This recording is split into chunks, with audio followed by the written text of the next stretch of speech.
예, 이 시간 우리 기도하시면서 주일 예배 드리도록 하겠습니다. 기도하겠습니다. 하나님 아버지, 주님의 거룩한 예배 가운데 함께하게 하시니 감사합니다. 예배 가운데 좌정하시고 이 시간 주님 음성 듣는 귀한 시간 되게 하시며 우리가 주님 만나는 귀한 시간 되어 삶의 새로운 이정표가 새겨지는 귀한 시간 되게 하여 주시옵소서. 감사드리며 예수님의 이름으로 기도드립니다. 아멘. 우리 찬송 210장 함께 찬송하시겠습니다.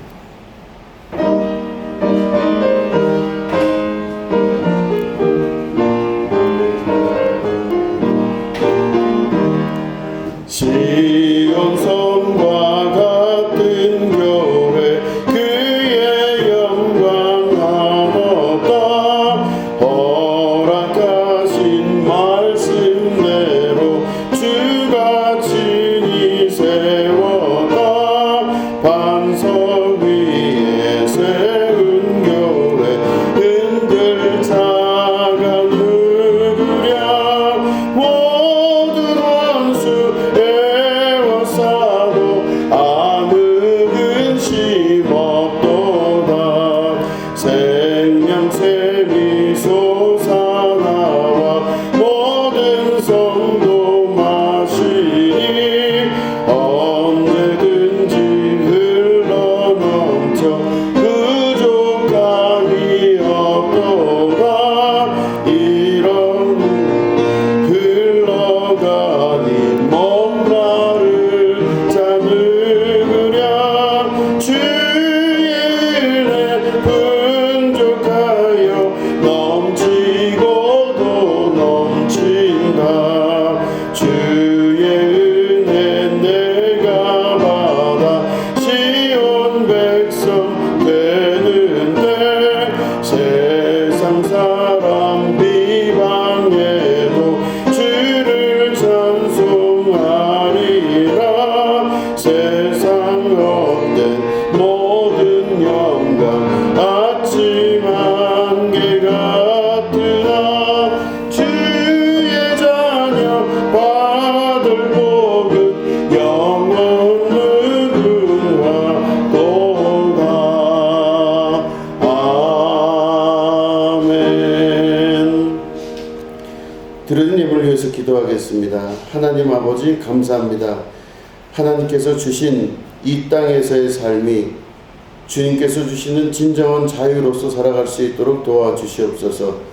물질을 정복하고 지배할 줄 아는 능력의 백성 되게 하시고 하나님이 공급해 주시는 하늘 능력으로 살아갈 수 있도록 도와주시며 최후 승리가 우리한테 있다는 것을 믿음으로 고백하며 승리하는 축복의 자녀 되게 하여 주시옵소서.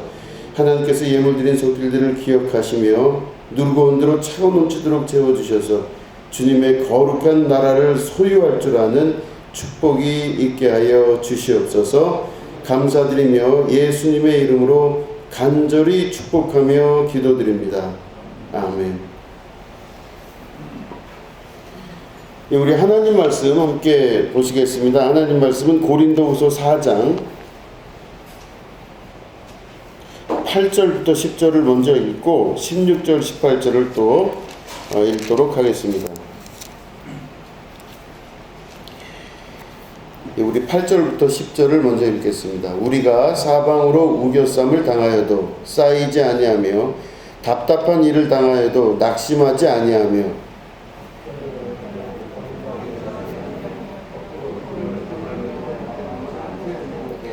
우리가 항상 예수의 죽음을 몸에 짊어짐은 예수의 생명이 또한 우리 몸에 나타나게 하려 함이라.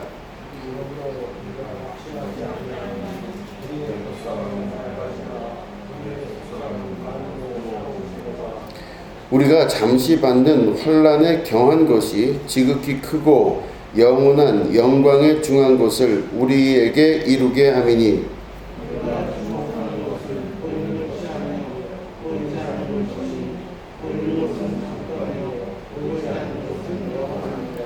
아멘. 예, 오늘은 우리가 고난을 넘어서서라는 제목 가지고 함께 말씀을 나누도록 하겠습니다. 목회 초기에 여러 가지 그 처음 겪는 일들을 많이 겪었습니다. 또 이런 일 저런 일을 많이 겪으면서 왜 나에게 이런 일이 자꾸 일어나며 또 내가 진짜 이 일을 하는 것이 맞나 의구심이 들 정도로 여러 가지 많은 이제 속상한 일, 괴로운 일들이 일어났었습니다. 그리고 질문이 막 쏟아졌죠. 그리고 무언가 달라져야 할 텐데 달라지지 않고 계속 반복적으로 일어나는 이 고통의 연속, 왜 이럴까 하는 그런 시작점들이 계속 질문을 하게 되었던 것입니다. 그런데 그때 이제 그 목회를 그렇게 하면서 하나님 앞에 기도하고 또 간구하고 구했던 많은 것들이 또 좌절되기도 하고 어떤 때는 응답되지도 않는 그 순간에 지치기도 하고 수많은 일들이 그 안에 내부적으로 또 있었던 것이죠. 그래서 자책도 많이 들었던 것이 그 신앙적으로 투철하고 능력이 많아서 그 많은 능력을 가지고 기적과 이적이 일어나며 교회 부흥과 역사 가운데 주인공이 돼야 되지 않나라고 하는 그 당시 이제 어린 나이에 목회를 시작할 때의 생각이 저를 이제 사로잡았습니다. 이상은 높고 또 그런 꿈을 쫓아가는 것들이 분명하게 있었던 것이겠죠. 그래서 정말 그 어려운 여러 가지 상황적인 질문과 어려움이 있음에도 불구하고 최선을 다했습니다. 최선을 다해서 열심히 목회를 하고 또 나아갔습니다. 그런데 분명한 것은 그럼에도 불구하고 상황이 그렇게 크게 나아지지는 않았다는 겁니다. 어떤 거대하고 커다란 힘이 있는 것처럼 그 넘을 수 없는 벽과 넘을 수 없는 산을 느껴가면서 하나님께 많이 기도했습니다. 그래서 울면서 기도도 하고 이렇게 되는 것이 혹은 이렇게 하시려고 저를 이 자리에까지 끌어오셨습니까? 이렇게 질문을 한 적이 있습니다. 그러면서 그때 그토록 질문하고 하나님 앞에 기도한 거죠. 기도하고 울면서 이런 일이 벌어지는 것에 대한 고통, 아픔, 괴로움들을 토로하면서 하나님 앞에 계속 질문했는데 마땅한 응답이 오질 않았어요. 금식도 해보고 또 교회 안에서 금식하다가 또 이제 기도원을 많이 갑니다. 그래서 오살리 기도원이라고 여러분 잘 아시겠지만 그 오살리 기도원에 가서 금식 기도를 아주 본격적으로 한 적도 있습니다. 그리고 정말 들어가기 싫지만 기도 굴도 들어갔어요. 그래서 혼자 그 기도굴 안에 들어가 있으면 지금은 그래도 조금 좀 나아졌는데 그때만 하더라도 기도굴에 들어가면요 이렇게 벌레들이 막 이렇게 돌아다니고 아주 찝찝하고 습기 차고 막 그런 그 기도굴이 그렇게 생겼는데 거기 들어가서 소리 지르면서 기도했었습니다. 하나님 이게 뭡니까? 이렇게 질문을 하고 기도를 했었습니다. 그러면서 상황의 변화에 대해서 끊임없이 하나님께 질문하고 그 응답을 구했는데 그게 쉽사리 응답이 오질 않았습니다. 그래서 이게 어떻게 해야 되나 하는 이제 그 좌절의 순간들을 겪을 때마다 그런 일이 있었는데 시간이 점점 지나면서 알게 된 사실입니다. 왜 이렇게 될까? 왜 이렇게 될까? 시간이 지나면서 알게 된 사실이 바로 뭐냐면 상황이 그렇게 변하지 않는데 무언가 변하는 게 있다면 내가 변하는 것이었습니다. 내가 변하는데 그 변하는 그 순간도 사실은 굉장히 그 예민하게 제가 저를 바라보면서 이거는 안인성쉽다. 약해진 거 아닌가. 혹은 잘못되고 있거나 혹은 실패한 그 사실을 스스로 합리화시키는 것이 아닌가. 이런 생각도 하게 됐습니다. 그래서 그 과정들을 쭉 겪어가면서 분명하게 됐던 것은 바로 뭐냐면 상황이 바뀌는 것이 아니라는 사실이에요. 잘 안 바뀌더라는 것이죠. 그래서 바뀐 거 뭐냐? 내가 바뀌는데 현실에 적응하는 난가 아니면은 말씀대로 지금 되어지는 난가에 대한 그 질문이 속에서 생기게 됩니다. 만약에 이 상황에 무릎을 꿇는 나라면, 이 목회 현장에서 그 상황에 내가 자꾸 무릎을 꿇는 나라면 이건 아닌 것 같다, 이런 생각을 하게 되죠. 그래서 아주 그 성격이 유해 보이는 것 같아도 저 안에 있는 또 고집이 또 있더라고요. 아주 심각한 그 고집이 제 안에서 불끈 올라오면서, 만약에 이게 내가 무릎 꿇는 것이라면 무릎 꿇을 필요가 없다라는 이제 생각을 가지게 됩니다. 죽더라도, 끝이 나더라도 끝까지는 가본다, 이런 이제 생각이 있었죠.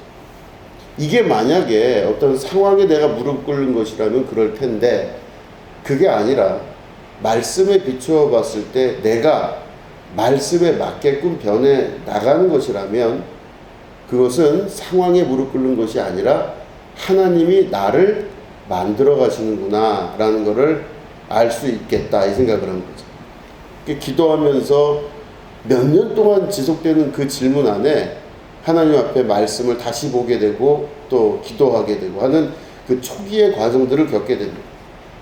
뭐 주변에 있는 상황들은요, 뭐 여러 가지 말할 것도 없지만 여러 일들이 벌어졌습니다.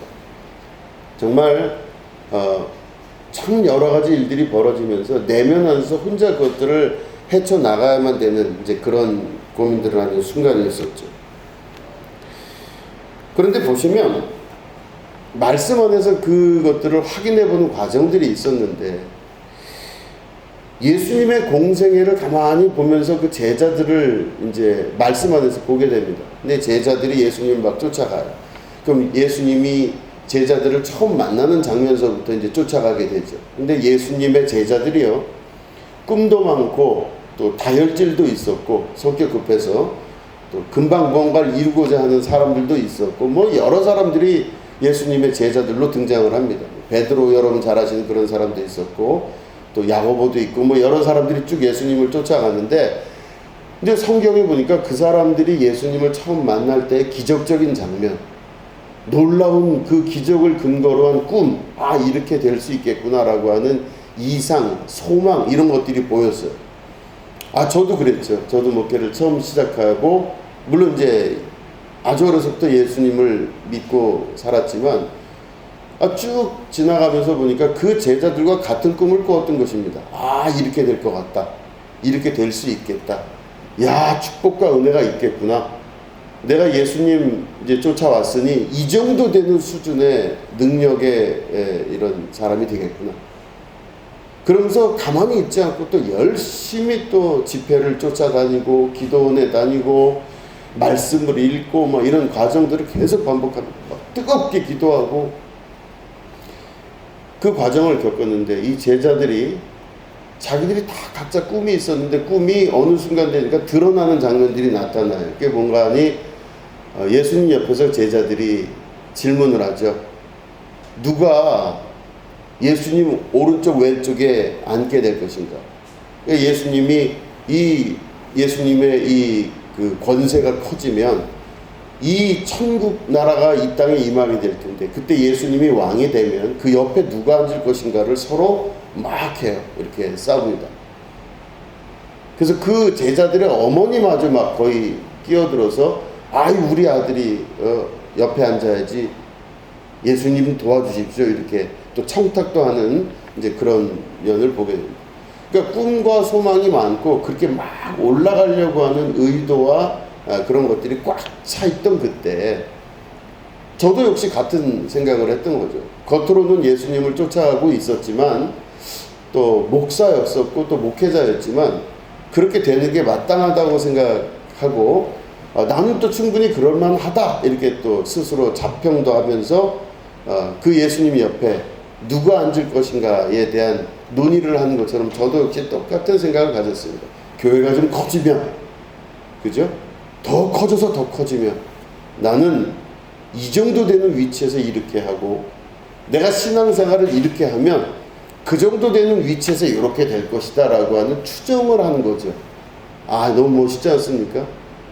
근데 그게 예수님 제자가 아니라 저도 똑같은 그런 꿈을 꾸었던 겁니다. 그런데 생각만큼 그게 잘 안 된다는 것을 어느 순간 경험을 합니다. 그래서 농담같이 그런 말을 했습니다. 왜 성령 하나님은 시골에는 임하지 않고 서울에만 계신가 이런 얘기를 했었어요. 왜 성령은 서울에만 임하시고 시골에는 왜 성령이 오시질 않나 이런 이야기를 할 정도로 계속되는 희망과 좌절의 반복적인 역사였습니다. 그런데 이 제자들이 이제 그 예수님을 쭉 쫓아가다가 그래도 마지막 희망의 끈을 놓지 않고 예수님을 배신하지 않고 끝까지 간 거죠. 갔는데 그 예수님이 맨 마지막에 제자들 앞에 보여준 모습은 인간적인 고난을 보여주셨어요. 겟세마네 동산에서 십자가 지기 직전에 정말로 고통스럽게 기도하는 장면을 제자들에게 보여주셨습니다. 제자들은 이제 지긋지긋합니다.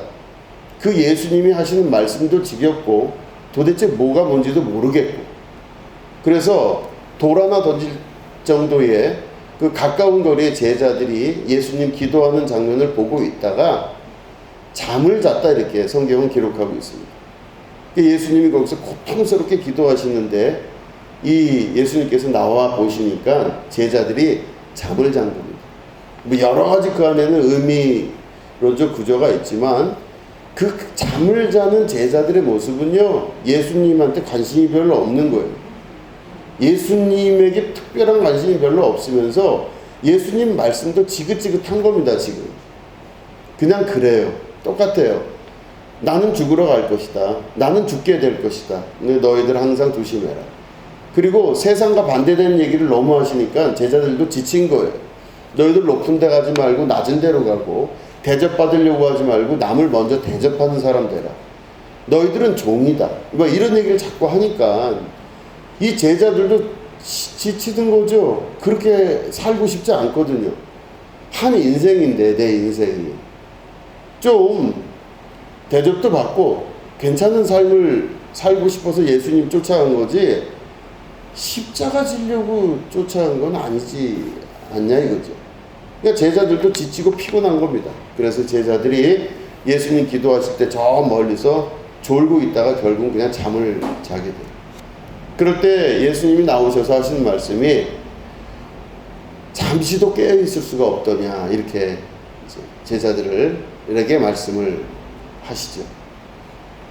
그런데 거기서 끝나면 좋은데 결국 예수님이 십자가에 못 박혀 죽으셨어요. 그러니까 어떻게 보면 이 꿈 많던 제자들에게 마지막에 최악의 모습을 보여주신 거예요. 그러니까 제자들은 지금 자기들 꿈꾸고 나름대로 소망 가지고 잘 살고서 이렇게 나오고 있다가 예수님 만나면서 완전히 모든 게 다 나락으로 떨어져 버린 겁니다. 완벽하게 떨어졌어요.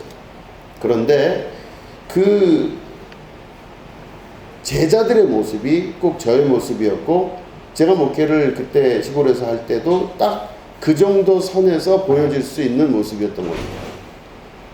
그런데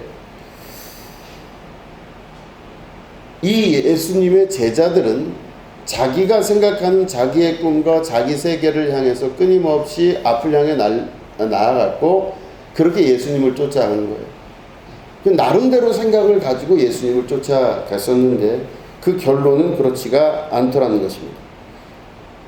그럴 때 그들에게 있어서의 예수님은 어떤 분이실까 우리가 한번 질문해 볼 필요가 있습니다.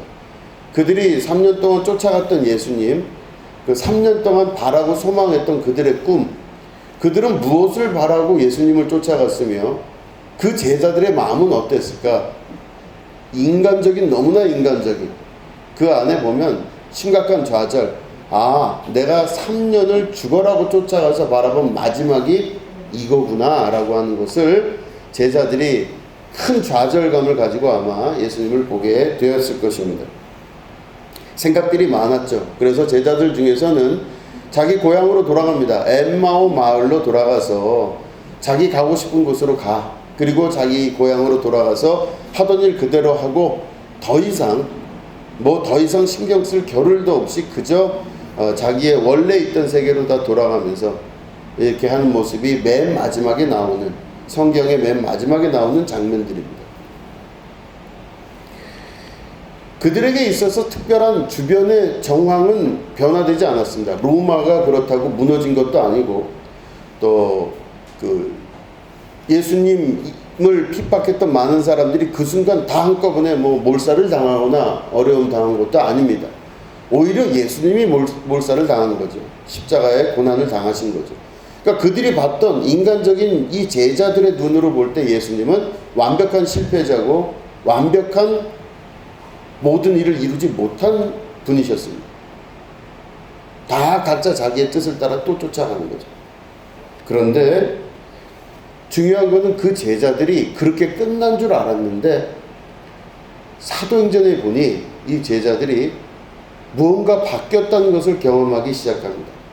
상황은 바뀐 게 아닌데 제자들이 바뀌었어요.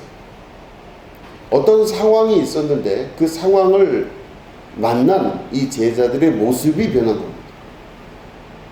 그들이 그 모습이 변한 것을 스스로 느끼고 있을 때 자기가 가지고 있었던 옛날의 자기의 꿈, 옛날에 가지고 있었던 자기의 모습, 습관적으로 갖고 있었던 인간적인 철저히 육적인 자기의 모습이 다 어느 날 포기하면서 없어져 버린 거예요. 각자 자신의 꿈에 따라서 포기의 내용과 그 크기가 다르겠지만 그들이 다 포기해버린 겁니다. 자기의 꿈도 포기하고 예수님 만나 오른쪽에 누가 앉을까 왼쪽에 앉을까 이제 바랄 것도 없는 존재들이 돼버렸어요. 그럴 때 이 제자들 안에 바뀐 건 뭐냐면 자기의 꿈도 자기의 소망도 자기가 알고 있었던 되고자 했던 많은 것들이 다 무너져 버리는 걸 경험하게 되었던 것이죠. 그럴 때 이 제자들에게 그 이후에 나타난 일이 바로 뭐냐면 성령이 임하신 겁니다. 내가 서 있는 내 꿈이 서 있는 자리에 성령이 임하시는 게 아니라 내가 무너진 자리에 성령이 임하시는 겁니다. 그러니까 저도 목회를 하면서 그 제자들의 모습을 보니 제가 그때 그 일을 겪으면서 겪었던 건 바로 뭐냐면 무너지는 거였었어요. 정말 무너지게 됩니다. 어떻게 이렇게 완벽하게 무너뜨릴까 할 정도로 저 스스로의 내면에 있는 것들을 다 무너뜨리기 시작한 겁니다. 하나부터 10까지 아주 싹쓸이 할 정도로 완벽하게 무너지는 제 모습을 목회하면서 경험하게 되었습니다.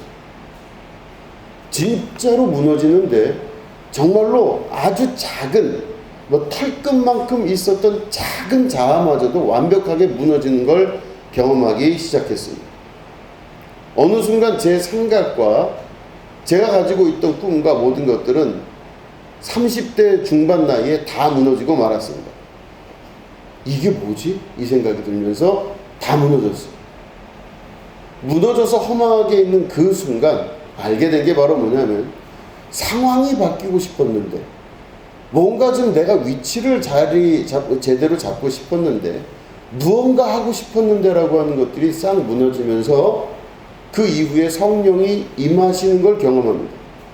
그럼 성령이 임하시는 게 어떻게 되냐? 그 이후부터는 무너져 있는 그 마음에 성령이 임하시면 그 주권자가 달라지는 겁니다. 내가 내 뜻대로 인생을 살아가는 게 아니라 주님 뜻대로 인생을 사는 사람으로 바뀌어버려요.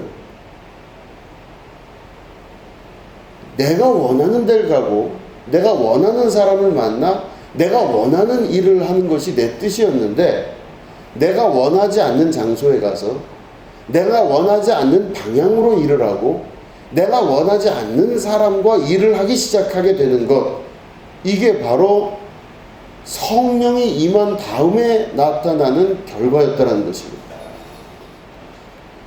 내가 완벽하게 무너지고 난 이후에 내가 원치 아니하는 세계 가운데로 이끌려가기 시작하는 것, 제자들도 똑같은 경험을 했다는 것이죠.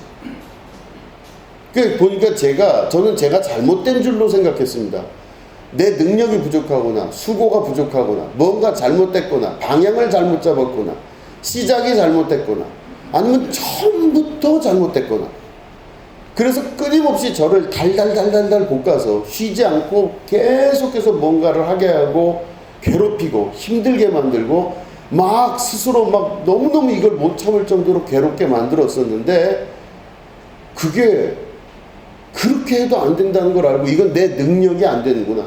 그 도저히 그건 참을 수가 없는 그때까지 가고 나서부터 그 이후에 성령이 저를 붙들고 끌고 가시는데 원치 않는 소리를 듣게 되고 원치 않는 광경을 보게 되고 원치 않는 사람과 원치 않는 곳을 가게 되는 그 역사가 계속 반복적으로 나타납니다. 그전에는 원치 않는 일과 원치 않는 사람, 원치 않는 것들에 대해서 거부할 줄 알았어요. 그게 뭔가 똑똑해 보였고 대단해 보였고 결단력 있어 보였는데 어느 순간서부터는 그게 되는 게 아니라 끌려가기 시작해요. 이게 맞나? 다시 자문해 보니까 성경에 나와 있는 대로 하자면 그렇게 되더라는 것입니다. 예수님이 누가복음에서 그런 말씀하십니다. 제자들을 전도하러 내보내셨어요. 예수님이 제자들을 전도하러 내보내셨는데 예수님이 그런 부탁을 하셨어요. 너희들은 두 벌 옷도 가져가지 말고 전대, 다시 말해 돈 챙겨가지 말라. 무엇을 먹으러 걱정하지 말고 그냥 나가라 이러셨어요. 그러니까 사전 준비 하나도 갖지 않고 전도하러 나가라 그러셨는데 그 예수님이 그 제자들에게 하시는 말씀이 뭐냐면 가슴 아프게, 가슴 아프게는 성경이 없지만 아마 그럴 거예요.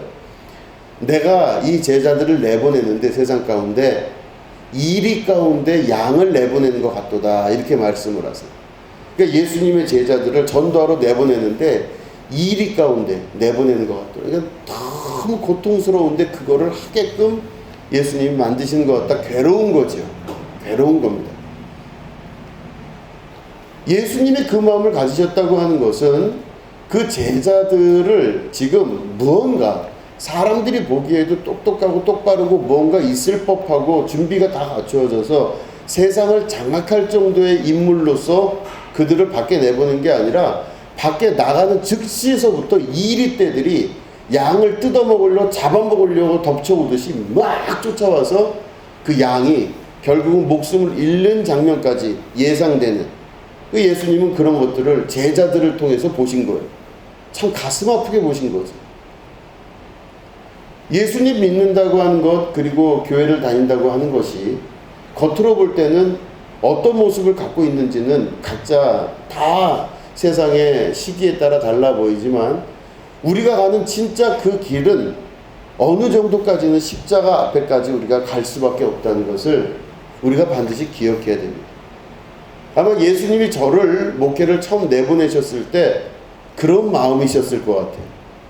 어떻게 하려고 저걸 할까? 이렇게 아마 가슴 아프게 저를 바라보셨을 것 같습니다. 심각하게 꿈도 많고 욕심이 많고 뭔가 좀 되고자 하는 마음이 심하게 많았던 제가 그 목회를 나가면서 예수님 성령께서 하나님께서 저를 들들 볶아서 그 가운데 자꾸 만들어 가셨던 그 길이 과연 어떤 길이었을까? 아마 예수님의 말씀을 보면 아마 정진우 목사를 목회 가운데 내놓을 때는 이리 때에 보내는 것 같을 것이다 하는 것과 같은 마음이 있었을 것 같아요. 근데 이 시간 제가 여러분들에게 동일하게 그 예수님 마음으로 여러분들의 상황을 말씀을 드리자면 여러분들이 예수님 말씀대로 사는 것은 여러분들을 이리 때에게 보내는 예수님의 마음, 양 같은 여러분들을 이리 때에게 보내는 것 같은 정말로 불안하고 초조하며 고통스럽고 괴로운 그런 전제를 달고 여러분들을 내보내는 것과 같습니다. 신앙생활은 여러 형태를 가지고 우리에게 말씀하고 있습니다. 이 신앙생활의 모습이 참 다양합니다. 어떤 사람은 이래서 교회를 다니고 어떤 사람은 저래서 교회를 다니고 참 많습니다. 이민교회 얘기를 제가 많이 했지만 독일에 있을 때 독일 교회는요 아주 전형적인 특징들을 갖고 있습니다. 거기 있는 이민자들은요 외롭고 힘들어서 또 인정받지 못하는 것에 대한 인정 욕구가 심하기 때문에 교회에 와서 인정을 받고 싶어요. 사랑을 받고 인정을 받고 싶어요. 그 교회, 이민교회 그 교포들의 그 마음 상태는 인정 욕구가 굉장히 많고 또 그들은 그 인정 욕구로 인한 인정 투쟁이 또 심해요. 그래서 서로 간의 질투와 이런 게 되게 강한 게 바로 이민교회의 아주 전형적인 특징이고 또 그 교회의 그 이민교회에서 오는 학생들 또 교인들은요, 같은 공간에서 다 예배를 드리고 있지만 교포들과 다르게 또 그 학생들은요, 정보를 갖고 있고 싶어서 그 교회를 다니는 거예요. 뭔가 좀 한국 사회의 커뮤니티 안에 들어가서 뭔가 정보를 얻고 싶어요. 그러니까 말씀보다는 정보가 중요하고, 혹은 답답한 시기에 한국 사람들과 말을 하는 게 좋은 거예요.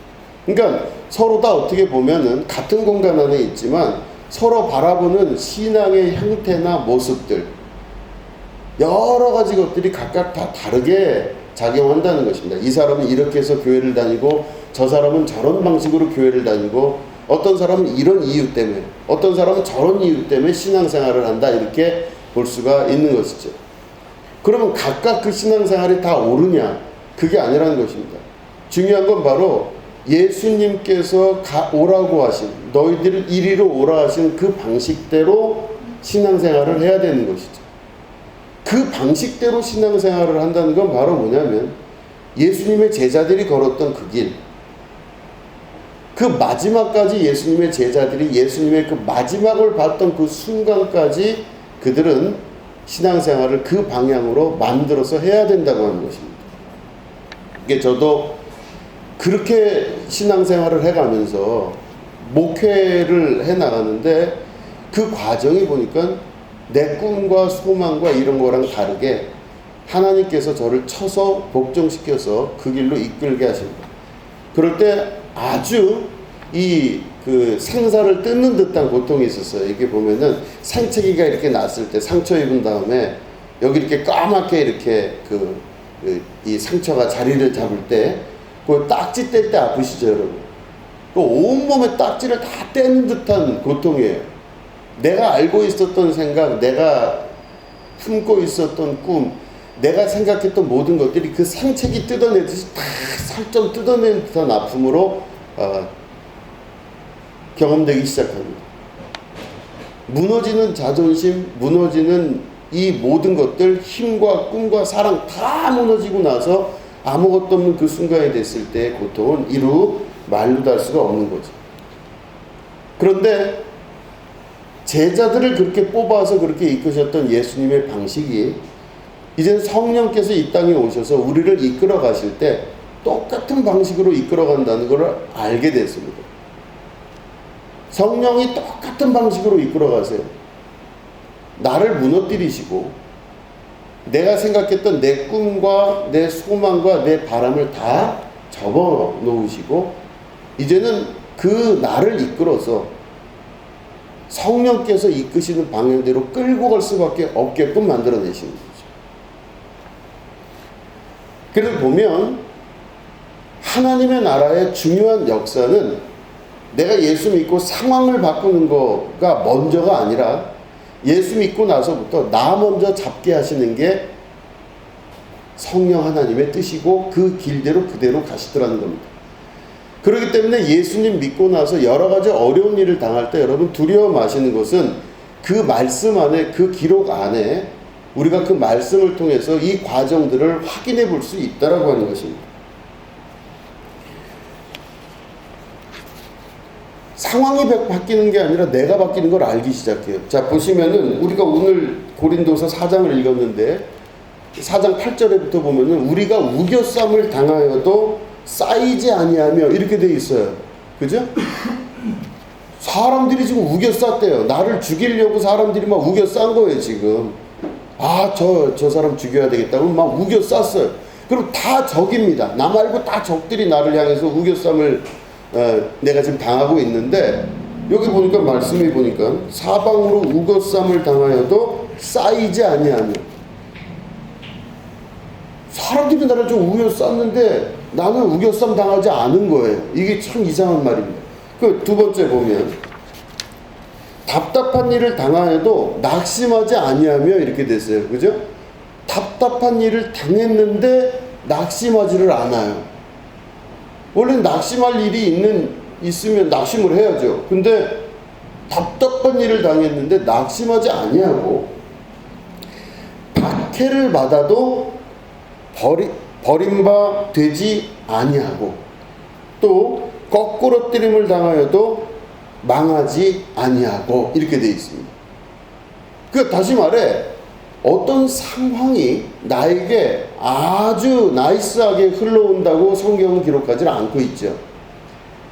그 앞에 있는 것만 그대로 연결을 해보면 사방으로 우겨싸움 당하고 매일 답답한 일이 터지고 맨날 박해를 당하고 사람들로부터 미움 당하고 손가락질 당하고 그 다음에 사람들이 나를 거꾸로 때려갖고 완전히 죽게끔 만들어 놓고 이게 상황이에요 지금 현재. 그러면 상황이 그렇게 막 난리가 아닌 게 옆에서 막 벌어지고 있는데 그런 거에 영향을 받지 않는다 이런 뜻입니다.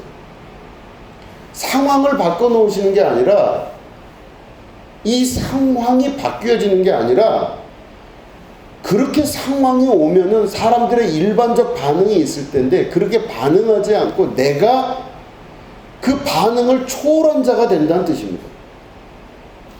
그 고난스럽고 황당하고 말도 안 되는 상황에서 초월한 자가 된다는 뜻이에요. 이해가 안 되는 말입니다. 그리고 그 말씀이 쭉 이어지면서 우리가 두 번째 읽은 말씀이 바로 16절인데 거기 보면 뭐라고 되어 있냐면 그러므로 그러니까 다시 말해 상황이 막 옆에 닥친다 하더라도 절대 나는 변하지 아니하고 절대 낙심할 일이 아니에요. 영향을 못 줘요 주변 환경이. 그러므로 우리가 낙심하지 아니하노니 이렇게 되어 있습니다. 그러니까 분명히 낙심할 상황이고 여러 가지 것들이 막 우겨쌈을 당하고 있는데도 불구하고 낙심하지 아니하노니 우리의 겉사람은 낡아지나 우리의 속사람은 날로 새로워지도다 이렇게 말씀하고 있는 것입니다. 성령이 그 사람을 붙들어서 이끌어 가시는 이 역사 가운데 보면 그 사람은 상황이 변한 게 아니라 그 사람이 상황이 변하는 것이 아니라 어떤 상황에도 그 사람은 독수리의 날개침 같은 속사람의 강건함의 역사를 경험하게 되는 이런 능력의 자녀가 되는 것입니다. 아까 말씀드린 대로 이 제자들이 사도행전에서 처음에 이 성령의 임재를 경험할 때 그들은 완벽하게 망한 존재들입니다. 예수님 쫓아갔다가 3년 동안 인생에 완벽하게 자기의 꿈이 다 박살이 나고 더 이상 바라고 소망할 것도 없는 존재가 되었을 때 그들에게 성령이 임하시기 시작하며 이제 역사가 나타나죠. 뭐 잘 아시겠지만 누가복음을 쓴 누가가 사도행전을 썼습니다. 그래서 누가복음은 누가복음 1이라고 그러고 사도행전은 누가복음 2예요. 누가복음 1 여기에 주된 논점은 바로 예수님께서 공생의 사역을 한 거에 관심이 있으셔요. 예수님의 사역입니다. 누가복음 2탄인 이 사도행전은 그로부터 만들어진 제자들의 사역이 사도행전이에요. 성령님께서 예수님을 사로잡아서 예수님을 통해서 하나님의 나라를 완벽하게 이 뜻을 이루신 다음에 그 제자들을 통해서 하나님의 뜻이 확장되어 가고 완성되어 가는 것을 누가복음 1, 누가복음 2로 기록하고 있습니다. 누가복음 2탄의 성령의 이 임재 역사의 시작은 바로 뭐냐면 그들 스스로 자아의 무너짐이었습니다. 자아의 무너짐과 자신의 꿈이 무너진 이후에 그들이 그 모든 것들이 포기당한 이후에 환경에 적응되지 아니하고 환경이 그 사람들을 만드는 것이 아니라 그 사람 속에 내면에 있는 것들이 환경을 초월함과 동시에 상황들을 이겨나감과 동시에 나중에는 사도행전 맨 마지막을 보면 그들은 단순히 그 상황을 이겨낸 것이 아니라 상황을 바꿔나갈 줄 아는 능력의 백성으로 바뀌게 되는 것입니다. 정리하자면 예수님 믿고 우리가 믿음 생활하는 사람들은요, 처음에 사람으로 살 때, 이렇게 인간의 육신으로 살 때는 환경에 영향을 받습니다. 어느 집안에 태어나, 어디에서 태어나서 어떤 시기에 태어나, 이런 이야기를 듣고 저런 삶으로 살아갔어요. 그래서 저 사람은 저런 사람의 특징을 갖고 있고 이 사람은 이 특징을 갖고 있는 겁니다. 그럼 거기에는 여러 가지 각각 다른 조건들의 환경들이 그 사람의 인생을 좌지우지해요. 어떤 사람은 태어날 때부터 유복한 집안에 태어나고 어떤 사람은 태어날 때부터 가난한 곳에서 태어날 수도 있습니다. 어떤 사람은 유전인자가 좋은 집안에 태어날 수도 있고, 어떤 사람은 유전인자가 그다지 좋지 않은 집안에 태어날 수도 있어요. 어떤 사람은 자기의 환경이 처음부터 완벽할 정도로 멋진 환경에서 살아가는 사람도 있고, 어떤 사람은 참으로 비참하고 어려운 환경에서 살아갈 수도 있습니다. 사람들의 모든 모습들은 다 자기가 태어나서 자라난 환경의 영향을 받습니다. 환경의 영향을 받으면요, 그 이야기를 듣고 그걸 먹고 마시고 환경의 소리를 듣고 하면서 그렇게 자라난 사람들은요, 환경이 나온 열매가 돼요. 결과가 됩니다. 그 환경에서는 그렇게 될 수밖에 없어요. 그 환경에서는 당연히 그런 생각이 나와야 되고요, 그런 환경에서는 당연히 그런 사람이 나와야 되는 겁니다. 그렇기 때문에 세상의 모든 것들은 이치가 그렇게 크게 어렵지는 않습니다. 그 환경에서 크게 벗어나지를 않는다는 거예요. 그럼 환경이 낳은 열매의 사람은요, 그 사람은 태어날 때부터 좋은 집안에 태어났거나 좋은 나라와 좋은 시기에 태어났어야 됩니다. 그렇지 않으면요, 너무 인생이 불행한 거예요.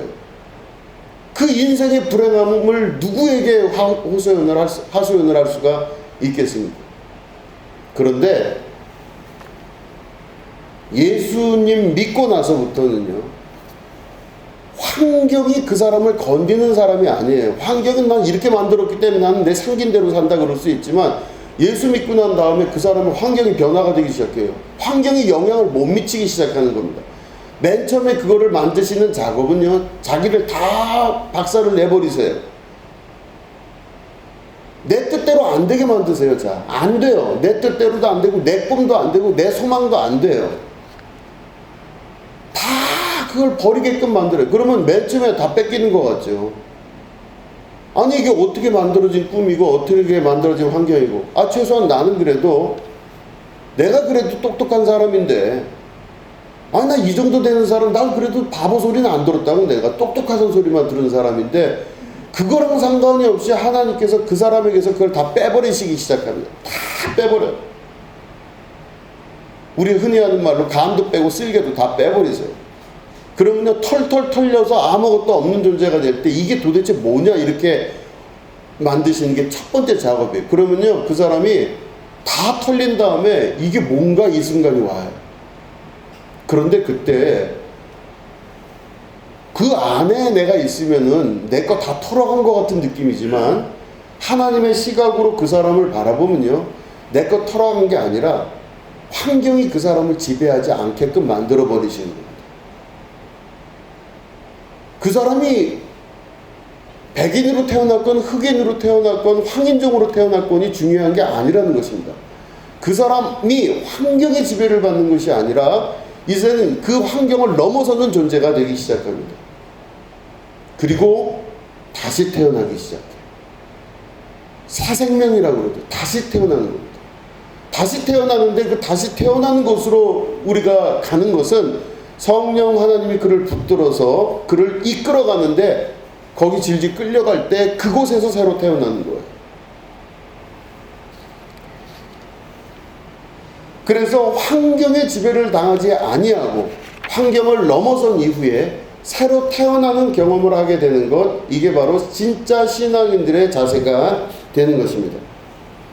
우리의 겉사람은 낡아지나 속사람은 날로 새롭게 된다 말씀하시는 거죠. 겉사람은 점점점, 겉사람이 뭐겠습니까? 내가 지금 갖고 있던 환경, 나를 규정해줬던 수많은 내 꿈들, 내 소망, 내 생각, 이거 다 털리고 나서 내가 완전히 새롭게 태어나게 되는데, 이게 난 죽은 줄 알았어요. 난 내가 죽은 줄 아는 거죠.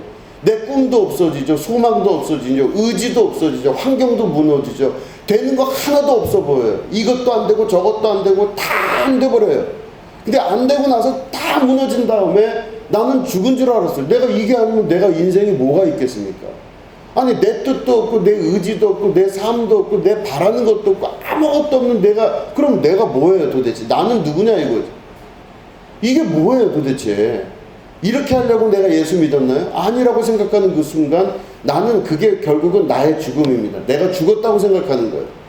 그런데 죽은 줄 알았더니 그게 아니라 속사람이 내 안에서 점점 자라서 새로 태어난 내가 강건해지고 또 강건해지면서 세상이 감당할 수 없는 사람으로 그 사람이 역사하는 엄청난 축복의 역사가 그 인생에게 주어지게 되는 것입니다.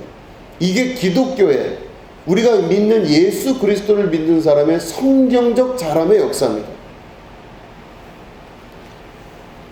고난의 내용보다도 우리가 어떤 어려움을 당하고 힘든 일을 막 당할 때, 그 어려움을 당할 때 그 내용보다 더 중요한 것은 고난을 당하면서 그 고난을 대하는 태도와 그 모습이 바뀐다고 하는 것입니다. 그전에는 내가 너무 힘들었어요. 그죠? 막 힘들고 뭔가 내 생각과 다른 방식으로 막 흘려갈 때 너무 괴롭고 힘들고 아프죠. 그런데 말씀을 내가 읽고 나서 혹은 말씀을 듣고 나서 내 안에 확인된 거가 있다. 아, 이게 맞구나 할 때는 고난을 대하는 태도가 달라집니다. 그러면 바뀐 게 뭐냐면 고난의 내용이 아니라 그거를 대하는 태도가 바뀐 거예요. 그죠? 그걸 태도가 바뀐 겁니다. 그렇기 때문에 어떤 내용보다 더 중요한 거는 그 사람의 애티튜드, 그 사람의 태도가 너무너무 중요하게 됩니다. 하이데거라고 하는 그 독일의 그 철학자가 있습니다. 그러니까 제가 한때는 하이데거를 무척 좋아해서 막 하이데거 책을 많이 읽었었는데 그 하이데거가 독일 나치한테 이렇게 협력했다 그래서 그날부터 그 책을 다 끊어버리고 안 읽고 그랬어요. 어쨌든 그런데 그 하이데거가 그런 말을 했습니다. 존재는 사물이 아니라 사건에 있다. 이게 아주 기가 막힌 말입니다. 뭐냐면은 어떤 사람이 존재한다 할 때 그 사람의 겉모습, 그럼 그 사람이 키가 몇 센치고 몸무게가 몇이고 그 사람이 어떤 피부 색깔을 갖고 있고 뭐 이 사람은 어떤, 이게 중요한 게 아니라 그 사람을 진짜 그 사람이 누구냐 물어볼 때 그 사람의 겉모양은 아주 작은 부분에 포함돼요. 근데 진짜 그 사람이 누구냐 할 때는 그 사람의 이벤트, 그 사람의 반응, 그 사람이 무엇을 했느냐라고 하는 그 사건에 그 사람이 있다, 이렇게 이야기해요. 그게 무슨 말이냐면 저 A라는 사람이 누구냐라고 했을 때 아이 그 사람은 뭐 키가 이렇고 저렇고 생긴 게 그렇고 성격은 이렇고 뭐 이런 문제를 그 사람이라고 얘기를 하진 않는데요. 그럼 그 사람이 누구냐라고 얘기할 땐 그 사람이 어떤 사건을 만났을 때 어떤 이벤트를 했고 어떻게 반응했느냐, 이게 그 사람이라 이렇게 얘기를 해요. 그러니까 내가 어떤 일을 만났을 때 그 만난 사건에 대해서 어떻게 반응했느냐가 나예요. 그죠? 누가 나에게 이렇게 이야기했을 때 내가 어떻게 반응하느냐가 곧 나예요. 그죠? 어떤 일을 만났을 때 내가 그 일에 어떻게 반응했느냐, 리스폰싱을 어떻게 했느냐에 따라 그 사람이 곧 나라는 겁니다. 그러니까 내가 어떻게 생겼거나 뭐 어디 살거나 어디 출신이거나 어느 뭐 학교를 나왔거나 이거는 별로 중요한 게 아니에요. 그거는 모든 사람들이 똑같이 그 사물이라고 하는 면에서 봤을 땐 같은 조건입니다. 그냥 인간이에요, 저는. 그런데 그 사람이 그 인간인데 실제 그 사람이 실존을 물어봤을 때 그 사람이 누구냐라고 물어봤을 때는 그 사람이 어떤 사건에 어떻게 화답했느냐, 이게 그 사람이라는 겁니다. 그 사람이 누구냐.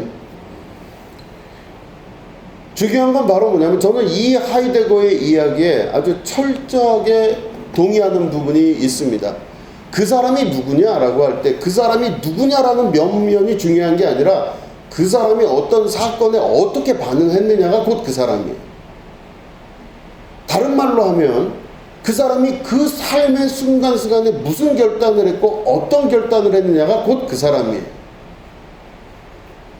그 사람이 뭐 한국 사람이냐 미국 사람이냐 그게 중요한 게 아니라 그 사람이 어떤 상황에 어떤 결단을 했느냐, 이게 곧 그 사람입니다. 예수님의 제자들은 예수님을 만난 초기에는요, 그들의 꿈과 소망과 자기들의 생각이 있었기 때문에 어떤 사건이 흘러갈 때마다 그들의 결단은 지극히 인간적이고 인간적인 결단에 의해 예수님을 쫓아갔어요. 때로는 의리, 때로는 자기 이익, 때로는 자기가 생각하는 꿈에 맞게끔 그 예수님을 쫓아갔습니다. 그런데 하이데거가 이야기하는 그 사람이 어떻게 반응하느냐에 성령께서 그를 만들어 가시는 이 사건은 제자들이 그 이후에 성령의 사람으로 반응하기 시작하는 걸로 바뀌어가기 시작합니다. 그들은 자기의 꿈을 쫓는 것이 아니라 하나님의 꿈을 쫓기 시작하고, 그들은 자기의 소망을 이루는 것이 아니라 하나님의 소망을 이루는 자들로 인생이 변화가 되게 됩니다. 하나님의 소망을 이룰 때 그 엄청난 파워와 역사는 어마어마한 하나님의 능력 안에서 나타나기 시작합니다.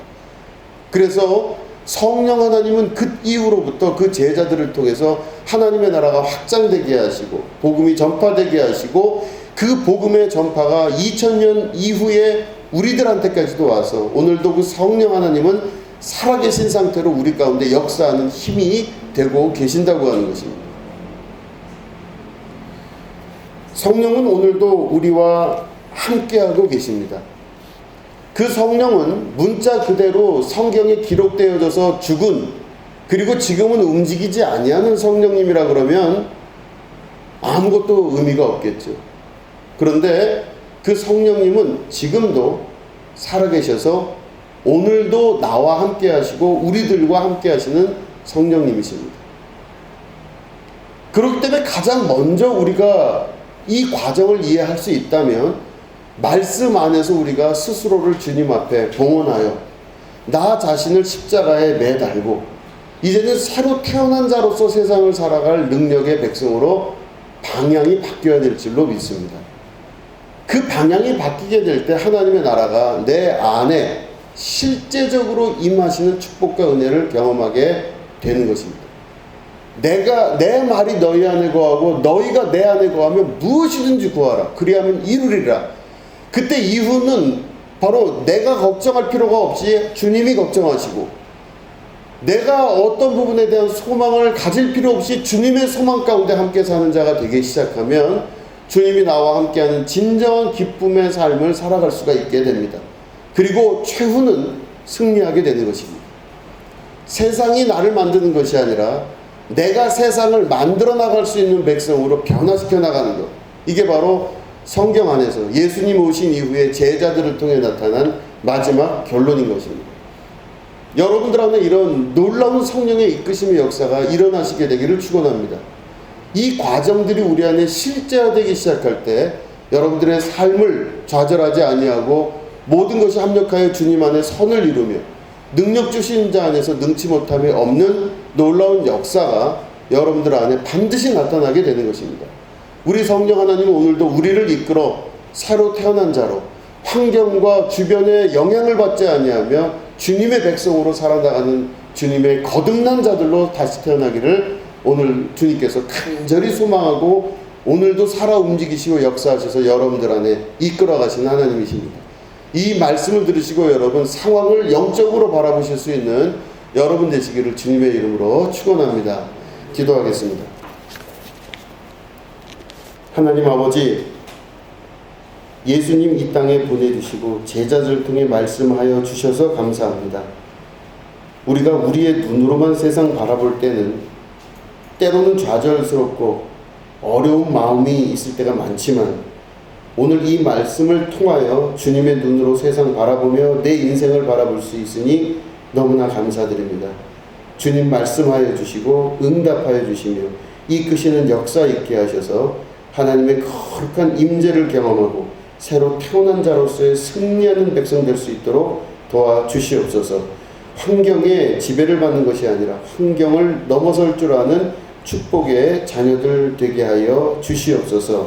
지금은 우리 구주 예수 그리스도의 은혜와 하나님 아버지의 지극하고 무궁하신 사랑과 성령님의 감화감동 축복교통 역사하심이 오늘 예배 가운데 함께하는 주님의 거룩한 백성들 위에 지금부터 영원히 함께 하옵시기를 간절히 축원하옵나이다.